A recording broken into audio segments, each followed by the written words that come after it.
Hello class.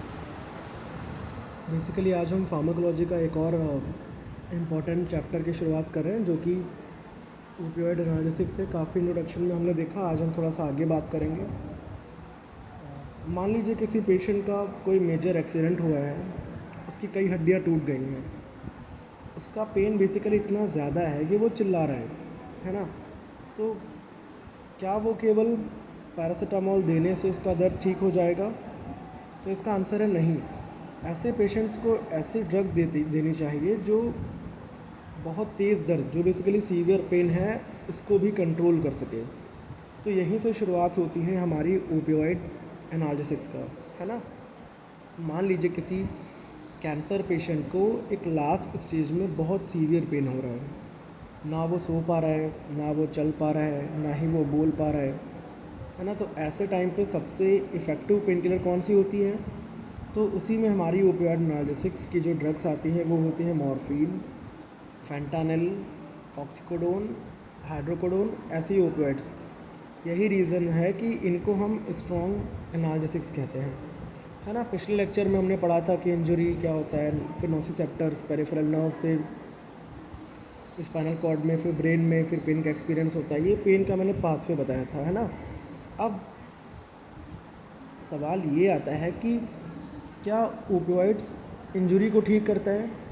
इसका answer है नहीं। क्या ओपियोइड हमारी हड्डियाँ जो टूटी हुई होती हैं उनको जोड़ देती है? ये भी नहीं है। तो फिर ये करती क्या है? बेसिकली ये ब्रेन और स्पाइनल कॉर्ड में जो पेन के सिग्नल्स की प्रोसेसिंग है, इसको चेंज कर देता है, बदल देता है। यानी कि पेन मौजूद होता है, लेकिन पेशेंट को उसका जो फील है या उसका जो अनुभव है, उसका एहसास, वो बहुत कम होता है। यही ओपियोइड्स की सबसे बड़ी क्वालिटी है बेसिकली, ठीक है। अब ये जो बात करते हैं ओपियोइड जो वर्ड है, बेसिकली ये आया कहाँ से?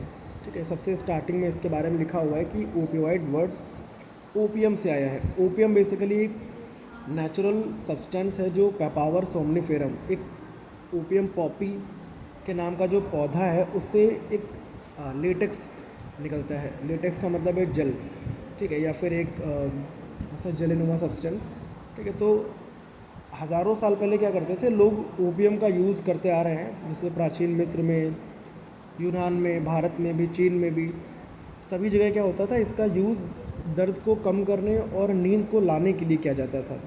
बाद में साइंटिस्ट ने ओपियम से कई ड्रग्स को अलग किया, है ना, मॉर्फिन, कोडीन, फेबैन, और फिर उनसे सिंथेटिक्स ड्रग्स बनाना भी शुरू कर दिया, जैसे फेंटानिल, मेथाडोन, आपने ट्रामाडोल सुना होगा, पैथेडीन, ये सारी चीज़ें।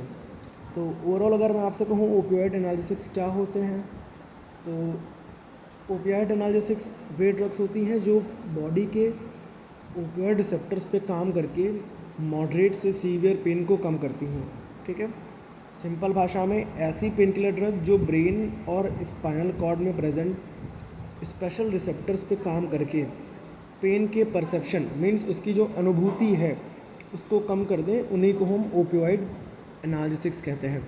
सबसे इम्पॉर्टेंट बात यह है कि ओपियोइड पेन के रीज़न को नहीं हटाती, मीन्स उसके कॉजेज़ को नहीं हटाती।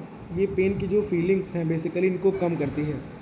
एग्जांपल के तौर पे मान लो किसी पेशेंट का फ्रैक्चर है, ठीक है, तो मॉर्फिन देने के बाद क्या होता है, फ्रैक्चर अभी भी है लेकिन वो जो पेन है वो बहुत कम फील होगा, ठीक है। तो ओवरऑल एनाल्जेसिया क्या है? Analgesia pain relief without loss of consciousness. Patient होश में रहेगा लेकिन पेन कम हो जाता है। हालांकि ज़्यादा डोज दोगे तो ओपियोइड्स में ड्राउजीनेस या सेडेशन भी होती है, ठीक है। अगर इसकी मैं आपको स्ट्रॉन्ग एनालॉजी बताऊं, मान लीजिए टेलीविज़न पे बहुत तेज़ आवाज़ आ रही है ना, बट आप तो क्या आप टेलीविज़न बंद कर दोगे? नहीं, आप केवल वॉल्यूम कम करते हो। वैसे ही पेन सिग्नल आ रहा है तो ओपियोइड्स उसे पूरी तरीके से बंद नहीं करती, उसकी वॉल्यूम को बेसिकली कम कर देता है, ठीक है। तो अभी इसमें ओपियोइड रिसेप्टर्स क्या होते हैं आप देख पा रहे हो। Opioid analgesics are a class of drugs that relieve moderate to severe pain by acting primarily on specific opioid receptors, mu, kappa and delta receptors. So in the central nervous system, brain and spinal cord, ठीक है, and to lesser extent in peripheral tissues, thereby acting both the perception of pain and the emotional response to pain without causing loss of consciousness when used in therapeutic doses। ठीक है, तो अगर हम बात करें, आपने देखा 3 opioid receptors हैं, म्यू, कापा एंड डेल्टा। सो हमारे ब्रेन और स्पाइनल कॉर्ड में कुछ स्पेशल प्रोटीन्स होते हैं, हम इन्हीं को ओपियोइड रिसेप्टर्स कहते हैं। बेसिकली ओपियोइड रिसेप्टर्स ऐसे प्रोटीन रिसेप्टर्स होते हैं जिनसे हमारी ओपियोइड्स ड्रग्स जाके बाइंड होती हैं और पेन के ट्रांसमिशन को कम करती हैं। ठीक है, ये कहाँ पाए जाते हैं? Brain, spinal cord, peripheral nervous system, gastrointestinal system और कुछ इम्यून सेल्स में। तो ओपियोइड रिसेप्टर्स की अगर हम बात करें, 3 टाइप के आपने देखे अभी, म्यू, कापा और डेल्टा।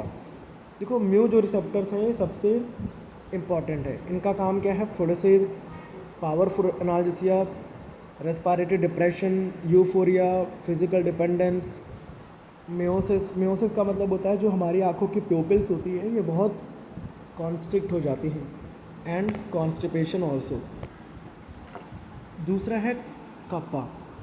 कप्पा रिसेप्टर्स जो होते हैं, फंक्शंस इनके क्या हैं कि ये मॉडरेट एनाल्जेसिया एक्शन देते हैं, सेडेशन और डिस्फोरिया। ऐसे जो डेल्टा है, एनाल्जेसिया इफेक्ट ये भी देगा, इसके साथ साथ ये इमोशनल रिस्पॉन्स और मूड रेगुलेशन वाली चीज़ों में अपना एक्शन देगा।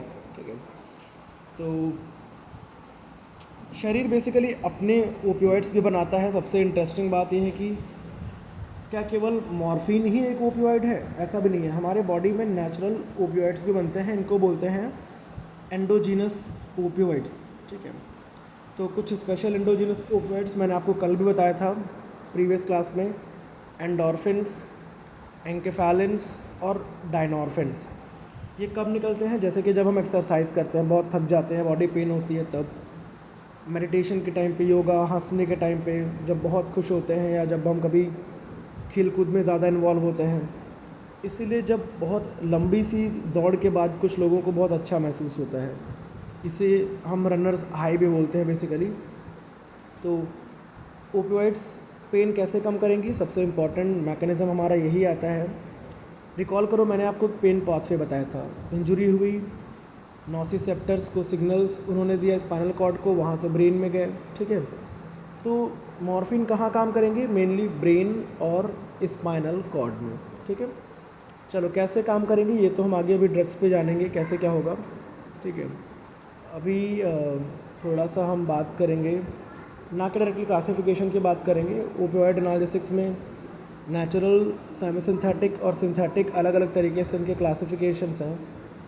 नेचुरल में मॉर्फिन है, कोडीन है, सेमी सिंथेटिक में हेरोइन, ऑक्सीकोडोन, ब्यूप्रेनॉर्फिन, सिंथेटिक में आपने फेंटानिल, ट्रामाडोल, मेथाडोन, पैथोडीन सुना ही होगा। ठीक है, तो ये सारी चीज़ें। चैप्टर आपका नाम है ओपियोइड एगोनिस्ट एंड एंटागोनिस्ट। तो एगोनिस्ट क्या होता है? ऐसी ड्रग्स जो ओपियोइड रिसेप्टर को एक्टिवेट करें, जैसे हमारे यही मॉर्फिन, फेंटानिल और मेथाडोन। ओपियोइड एंटागोनिस्ट क्या है? एंटागोनिस्ट वे दवाइयाँ होती हैं जो ओपियोइड रिसेप्टर से बाइंड तो करती हैं लेकिन उनको एक्टिवेट नहीं करती। वो क्या करती हैं? ओपियोइड्स के एगोनिस्ट के एक्शन को रोक देती हैं।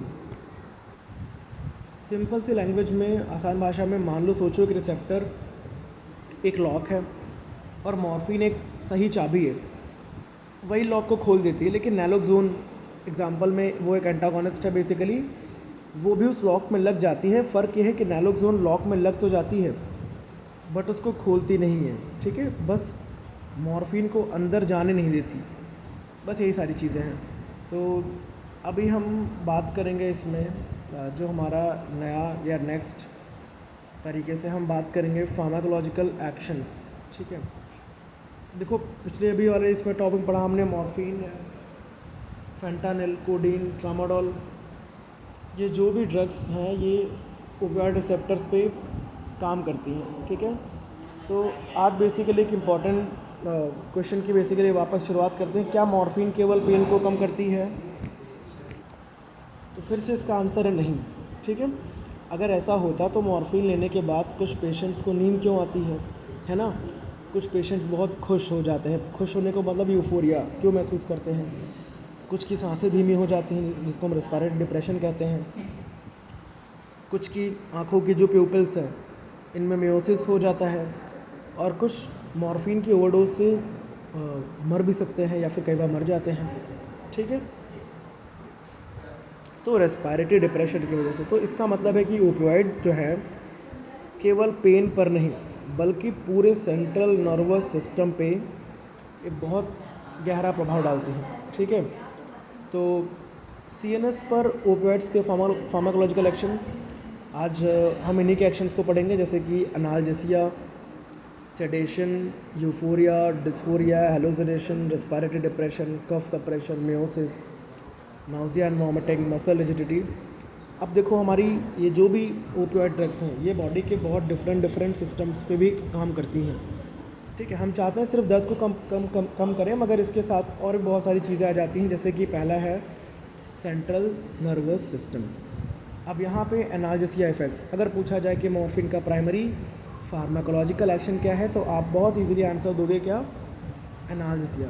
एनाल्जेसिया क्या है, पेन का कम होना जबकि पेशेंट नॉर्मल कॉन्शियस होता है। ठीक है, चलो इसके अलावा और हम आगे बढ़ें तो जैसे कि ब्रेन में क्या होगा कि मैकेनिज़्म के तौर पे मैंने बताया था, मान लो किसी इंसान के पैर में चोट लगी है ना, pain pathway, injury, nociceptor, spinal cord, brain, ये आपको याद आ गया। अब मॉर्फिन काम कहाँ करती है, पहला पोर्शन है स्पाइनल कॉर्ड, दूसरा है ब्रेन। स्पाइनल कॉर्ड में क्या होगा, जो म्यू रिसेप्टर से मॉर्फिन हमारी बाइंड करेगी। ठीक है, इसके बाद जो प्री साइनेप्टिक न्यूरॉन क्या होते हैं, कैल्शियम चैनल्स बंद हो जाते हैं। ठीक है, और सब्सटेंस पी कम निकलेगा, ग्लूटामेट कम निकलेगा और पेन सिग्नल्स कम आगे जाएंगी। अभी शायद आपको समझ में नहीं आ रहा है। ठीक है, और पोस्ट साइनेप्टिक न्यूरॉन में क्या होगा, पोटेशियम चैनल्स खुलेंगे, न्यूरॉन हाइपर पोलराइज्ड हो जाएगा और इम्पल्सेस आगे नहीं बढ़ेंगे। ये चीज़ें मैं सिर्फ बोल रहा हूँ, ये चीज़ें मैं आपको बना के दिखाऊंगा आगे जब भी हम मैकेनिज़म्स की बात करेंगे। दूसरा काम ब्रेन में क्या होता है, पेन को परसेप्शन कम हो जाती है, पेशेंट कहता है कि दर्द है लेकिन पहले जितना नहीं है। ठीक है, मान लीजिए रोड पे बहुत ट्रैफिक है ना, पुलिस बीच में बैरिकेड लगा देती है, अब बहुत कम गाड़ी आगे जाती है। वैसे ही मॉर्फिन पेन सिग्नल्स को भी रोकती है। ठीक है, कैंसर, पेन, मेजर सर्जरी, ये सारी चीज़ें। ठीक है, तो ये हो गया analgesia effect, spinal and supra spinal actions मैंने आपको यहाँ पे एक्सप्लेन किए। ठीक है, इसके अलावा सेडेशन। ठीक है, अगर हम बात करें सेडेशन, बेसिकली सेडेशन क्या है, ये इसका दूसरा इफेक्ट है। पेशेंट बहुत शांत हो जाता है, मीन्स काम हो जाता है, रिलैक्स्ड, और नींद जैसी उसकी जो अवस्था है ये महसूस करता है। तो क्या मॉर्फिन स्लीपिंग पिल है, ऐसा भी नहीं है। मॉर्फिन का मेन काम नहीं है नींद लाना। ठीक है, लेकिन पेन कम होने और सीएनएस डिप्रेशन की वजह से मॉर्फिन क्या करती है, पेशेंट को सेडेशन महसूस करवाती है। ठीक है, तो पोस्ट ऑपरेटिव पेशेंट्स या कैंसर पेशेंट्स, इनमें ये इफ़ेक्ट कई बार फ़ायदेमंद भी होता है ना। तो साइड इफ़ेक्ट है, अगर मान लो कोई गाड़ी चला रहा है इंसान, है ना, पेशेंट अगर कोई वाहन चला रहा है तो सेडेशन बहुत डेंजर हो सकता है। ठीक है, इसके अलावा तीसरा है यूफोरिया। यूफोरिया क्या है, एक बहुत इंटरेस्टिंग इफ़ेक्ट है कि पेशेंट बहुत ज़्यादा खुश हो जाता है, बहुत रिलैक्सेशन, वेल बीइंग। यूफोरिया को आप सिंपल लैंग्वेज बोल सकते हो, फीलिंग ऑफ वेल बीइंग। ठीक है, तो क्या होता है, क्यों होता है, मॉर्फिन बेसिकली रिवॉर्ड पाथवे में डोपामीन के रिलीज़ को बढ़ा देता है।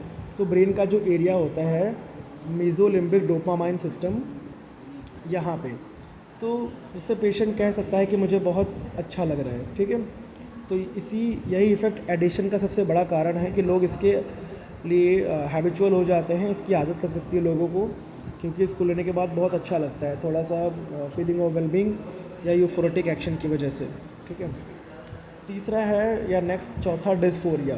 अब इसका उल्टा इफ़ेक्ट, डिस्फोरिया क्या है, पेशेंट बहुत बेचैन हो सकता है, बहुत उदास हो सकता है, बहुत चिड़चिड़ापन हो सकता है और अनकंफर्टेबल या असहज महसूस करता है। ठीक है, में अगर सर्टेन ओपियोइड्स, ठीक है, अनप्लीजेंट साइकोलॉजिकल इफेक्ट्स जो आते हैं, तो सबसे पहले जो कपा रिसेप्टर एक्टिवेशन वाली जो ड्रग्स होती हैं उनके साथ ज़्यादा देखा जाता है, कुछ ओपियोइड्स में भी ये बहुत देखा जाता है। ठीक है, तो यूफोरिया का मतलब बहुत अच्छा महसूस होना, डिस्फोरिया का मतलब बहुत ख़राब महसूस होना।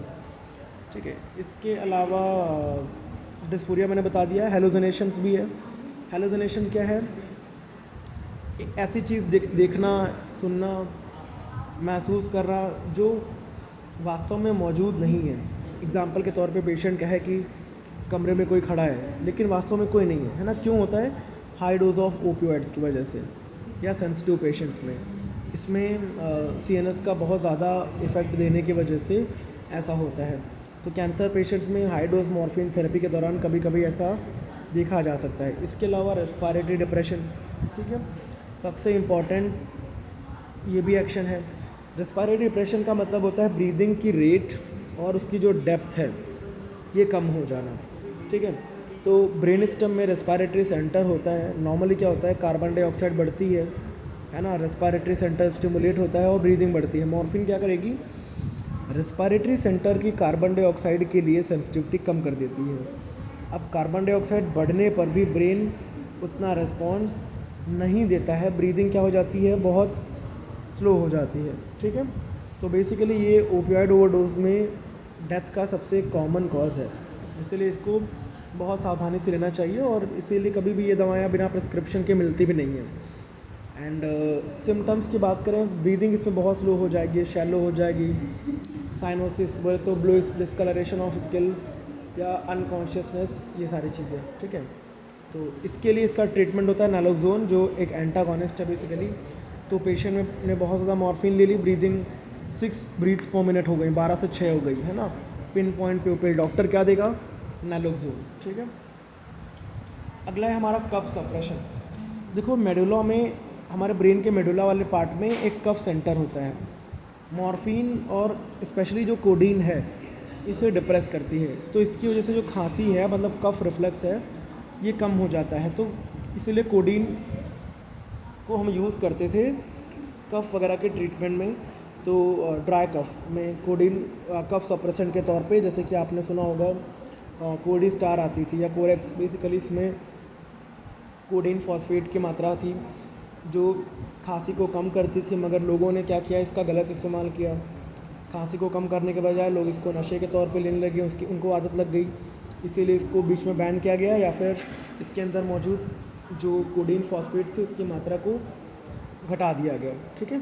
तो प्रोडक्टिव कफ में कफ सप्रेशन नहीं काम आएगा, क्योंकि बलगम बाहर निकालना ज़रूरी हो सकता है, ठीक है, बट मगर यहाँ पे उसको रोकना है, कफ सप्रेशन। अगला मियोसिस, पिन पॉइंट प्यूपिल।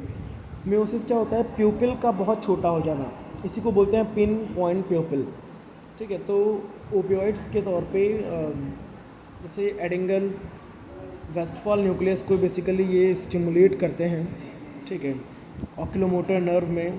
इससे क्या होता है, जो पैरासिम्पैथेटिक एक्टिविटी बढ़ती है और प्यूपिल्स बहुत कॉन्स्ट्रिक्ट मीन्स सिकुड़ जाती हैं, ठीक है।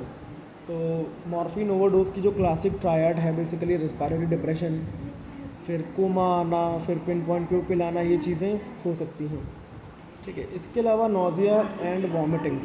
अब अगला इफेक्ट देखो, ब्रेन में CTZ होता है, ठीक है, chemo receptor triggered zone. Opioid इसको स्टिमुलेट करते हैं, जिससे हमारा जी मिचलाता है और वॉमिटिंग हो सकती है। तो थेरेपी शुरू करने पर या चलने फिरने पर, मूवमेंट पे भी ये बढ़ सकता है, ठीक है। इसीलिए कई बार मॉर्फिन के साथ में हम एंटीएमेटिक, वॉमिटिंग को रोकने वाली मेडिसिन भी देते हैं, ठीक है। And muscle rigidity. अब सबसे लास्ट सीएनएस सेक्शन, ठीक है। मसल्स में स्टिफनेस आ जाना, मतलब हाई डोज फेंटानिल या रैपिड IV एडमिनिस्ट्रेशन से जो चेस्ट वॉल, किस मसल में, जो हमारी चेस्ट वॉल होती है, ये बहुत रिजिड का मतलब होता है हार्ड होने पर भी जो वेंटिलेशन है ये बहुत टफ हो जाता है, ठीक है। तो ये बहुत सारे एक्शंस हैं जो हमारी सेंट्रल नर्वस सिस्टम के थ्रू आते हैं। मान लो कैंसर पेशेंट को मॉर्फिन देने के बाद दर्द कम हो गया और वो आराम से सोने लगा, तो ये कौन सा एक्शन है? एनालिसिया पर सेडेशन, ठीक है। एक पेशेंट ने हीरोइन की ओवरडोज ले ली, उसकी सांसें बहुत धीमी हैं और प्यूपिल्स पिन पॉइंट हैं। सबसे पहले किस एक्शन की चिंता होगी? रेस्पिरेटरी डिप्रेशन की, ठीक है। मान लो कोई पेशेंट कोडीन सिरप लेने के बाद सूखी खांसी से राहत तो महसूस करता है, लेकिन कोडीन सेंटर किस पे काम करता है? मेडुला के कफ सेंटर पे, ठीक है। तो ओवरऑल ये हमारा हो गया drugs acting on central nervous system. अभी बात करेंगे ड्रग्स हमारी काम करेंगी कार्डियोवास्कुलर सिस्टम पे। देखो अभी कार्डियोवास्कुलर सिस्टम, देखो नॉर्मल थेराप्यूटिक डोज में मोस्ट ऑफ द ओपियोइड्स का हार्ट पे बहुत ज़्यादा डायरेक्ट इफेक्ट नहीं होता, लेकिन कुछ कंडीशंस में ये ब्लड प्रेशर, हार्ट रेट और ब्लड वेजल्स को अफेक्ट कर सकती हैं। सबसे पहले हाइपोटेंशन मतलब लो ब्लड प्रेशर। देखो ब्लड प्रेशर का नॉर्मल से कम हो जाना ही कहलाता है हाइपोटेंशन, ठीक है। तो मॉर्फिन जैसे कुछ ओपियोइड्स क्या करती हैं, ये हिस्टामिन का जो रिलीज़ है बेसिकली ये करवा सकती हैं। अब हिस्टामिन की वजह से क्या होता है, ब्लड वेजल्स बहुत डायलेट हो जाती हैं, मतलब कि फैल जाती हैं, जिनको हम वैसोडाइलेशन बोलते हैं। अब पेरिफेरल वास्कुलर रेजिस्टेंस कम हो गई और हमारा ब्लड प्रेशर कम हो गया। अगर पेशेंट पहले से शॉक में है या उसका ब्लड प्रेशर कम है तो मॉर्फिन देने में थोड़ा सा सावधानी रखी जाती है, ठीक है। इसके अलावा ऑर्थोस्टैटिक हाइपोटेंशन, जैसे कि कोई पेशेंट बैठा हुआ है या लेटा हुआ है, वो अचानक से खड़ा हो गया और वो चक्कर खा के गिर गया, इसको बोलते हैं ऑर्थोस्टैटिक हाइपोटेंशन, ठीक है। या फिर it's a condition of shock जहाँ ब्रेन के पास सफिशिएंट ब्लड फ्लो नहीं पहुँच पाता है, ठीक है। तो यहाँ भी वैसोडाइलेशन या सिंपैथेटिक रिफ्लेक्स की कमी की वजह से चक्कर आना, कमज़ोरी आना, बेहोशी जैसा महसूस होना, ये चीज़ें तो मॉर्फिन लेने के बाद अचानक से खड़े ना हों, ये बेसिकली ये पेशेंट एडवाइस दी जाती है। इसके अलावा ब्रेडिकार्डिया, ब्रेडिकार्डिया का मतलब होता है स्लो हार्ट रेट, टैकीकार्डिया का मतलब होता है हार्ट रेट का फास्ट होना। तो बेसिकली मॉर्फिन क्या करता है कि वेगल टोन को बढ़ा सकता है, ठीक है, जिस वजह से पैरासिम्पैथेटिक एक्टिविटी बहुत बढ़ती है, हार्ट रेट बहुत कम हो जाता है। तो जिन पेशेंट्स की हार्ट रेट पहले से कम है, ठीक है, उसमें थोड़ा सा हमें कॉशियसली देना होता है। इसके अलावा फ्लशिंग एंड वार्मथ, हिस्टामिन का रिलीज़ होना, इसकी वजह से क्या होता है, स्किन की जो ब्लड वेजल्स हैं ये डायलेट हो जाती हैं, ठीक है, स्किन बहुत रेड हो जाती है, जिसको बोलते हैं फ्लशिंग। जैसे आप ब्लशिंग सुनते हैं वैसे आप फ्लशिंग, स्पेशली जो चेहरे की जो स्किन है, गाल वगैरह, ये सारी चीज़ें, बहुत गर्मी महसूस होना, इसको बोलते हैं वार्मथ, ये चीज़ें होना शुरू होती हैं।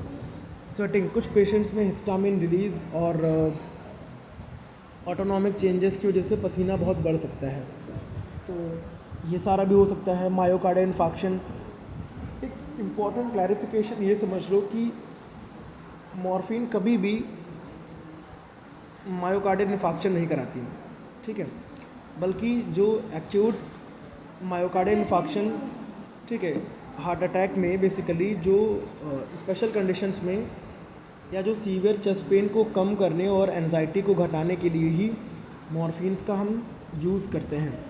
तो opioid like morphine are beneficial क्योंकि ये पेन को कम करेंगी, एंजाइटी कम करेंगी, प्री लोड और आफ्टर लोड कम करेंगी। इस वजह से मायोकार्डियल ऑक्सीजन डिमांड कम हो जाती, जो जिस वजह से होती, तो ये उसमें कम काम करेगा। तो पेन कम होता है, एंजाइटी कम होती है और सिंपैथेटिक ओवर एक्टिविटी यहाँ पे घट सकती है, ठीक है। थर्ड वन हमारा आएगा, अभी हम बात करेंगे रेस्पिरेटरी सिस्टम के बारे में। देखो ये सबसे इम्पॉर्टेंट एक्शन है। ब्रेन स्टेम का रेस्पिरेटरी सेंटर कार्बन डाइऑक्साइड के लिए बहुत कम सेंसिटिव हो जाता है। इसकी वजह से क्या होता है, रेस्पिरेटरी रेट बहुत घट जाता है और जो रेस्पिरेटरी डेप्थ है ये भी बहुत कम हो जाती है। So opioid analgesics have a marked depressant effect on a respiratory system which is the most serious and life threatening adverse effect, ठीक है।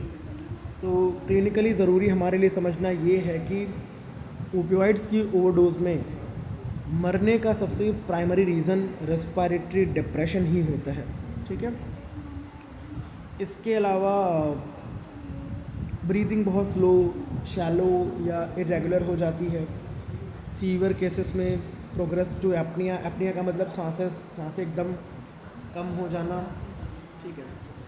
एंड ठीक है, अगला है कफ रिफ्लेक्स सपरेशन। अभी मैंने बताया था मेडुलरी कफ सेंटर के डिप्रेशन की वजह से क्या होता है कि ड्राई कफ बहुत कम हो जाती है। अभी हमने कोडीन की बात किया था, ठीक है। ज़्यादा ओवरडोज हो जाएगी सीवियर रेस्पिरेटरी डिप्रेशन के, साइनोसिस। साइनोसिस का मतलब होता है ब्लूइश डिसकलरेशन ऑफ स्किन, ठीक है। कार्बन डाइऑक्साइड की रिटेंशन हो जाना, रेस्पिरेटरी एसिडोसिस एंड डेथ अगर हम ठीक ना करें तो, ठीक है।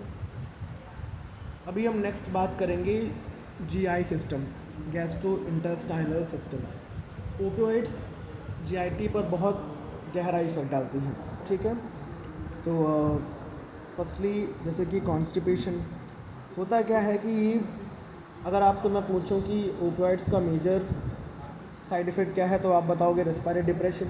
अगर मैं आपसे पूछूं नॉर्मल साइड इफ़ेक्ट क्या है तो आप सबसे पहले बताओगे कॉन्स्टिपेशन। ठीक है, तो बेसिकली करती क्या है, ये गैस्ट्रो इंटेस्टाइनल मोटिलिटी को बहुत कम कर देती हैं, पेरिस्टाल्सिस कम हो जाती है, इस वजह से कोलन में वाटर का एब्जॉर्प्शन बहुत बढ़ जाता है। ठीक है, तो ओवरऑल स्टूल्स ड्राई और हार्ड हो जाते हैं, जिससे इवैक्यूएशन में बहुत मुश्किलात देखने को मिलते हैं। तो कॉन्स्टिपेशन सबसे कॉमन साइड इफ़ेक्ट है। म्यू रिसेप्टर्स जीआईटी में एक्टिवेट होते हैं तो इंटेस्टाइनल मोटिलिटी कम हो जाएगी, पेरिस्टाल्सिस स्लो हो जाएगी, वाटर एब्जॉर्प्शन बढ़ेगा, स्टूल हार्ड होगा, कॉन्स्टिपेशन। क्रॉनिक मॉर्फिन थेरेपी में लगभग सभी पेशेंट को कॉन्स्टिपेशन की जो प्रॉब्लम है ये हो सकती है।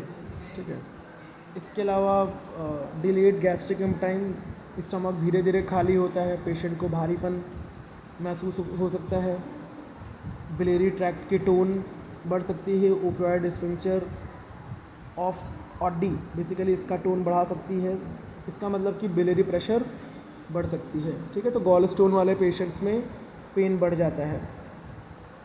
ठीक है, तो इसके अलावा जेनाइटो यूरिनरी ट्रैक्ट में तो सबसे पहला हमारा आता है इसमें यूरिनरी रिटेंशन। ठीक है, opioids increases the tone of the urinary bladder sphincter and reduce detrusor और मसल कॉन्ट्रैक्शंस, जिसकी वजह से यूरिनरी रिटेंशन होता है स्पेशली एल्डरली पेशेंट्स में। बेसिकली ब्लैडर की जो डेट्रूस और मसल्स की जो कॉन्ट्रैक्टिलिटी है ये कम हो सकती है। ठीक है, साथ ही स्फिंक्टर टोन बढ़ सकती है, इसलिए यूरिन बाहर निकलने में इसको प्रॉब्लम्स क्रिएट होती हैं, दैट्स वाई इसको बोलते हैं यूरिनरी रिटेंशन। ठीक है, तो पोस्ट ऑपरेटिव पेशेंट्स और एल्डरली में बहुत ज़्यादा देखने को मिलता है। इसके अलावा इंक्रीज्ड यूरेटरी टोन, कुछ ओपियोइड्स यूरेटर के टोन को भी ख़राब करते हैं या फिर प्रभावित करते हैं। ठीक है, तो ये सारी चीज़ें। इसके अलावा एंडोक्राइन सिस्टम पे, ठीक है, अगर लंबे टाइम तक ओपियोइड थेरेपी यूज़ करोगे तो हार्मोन बैलेंस अफेक्ट हो सकता है,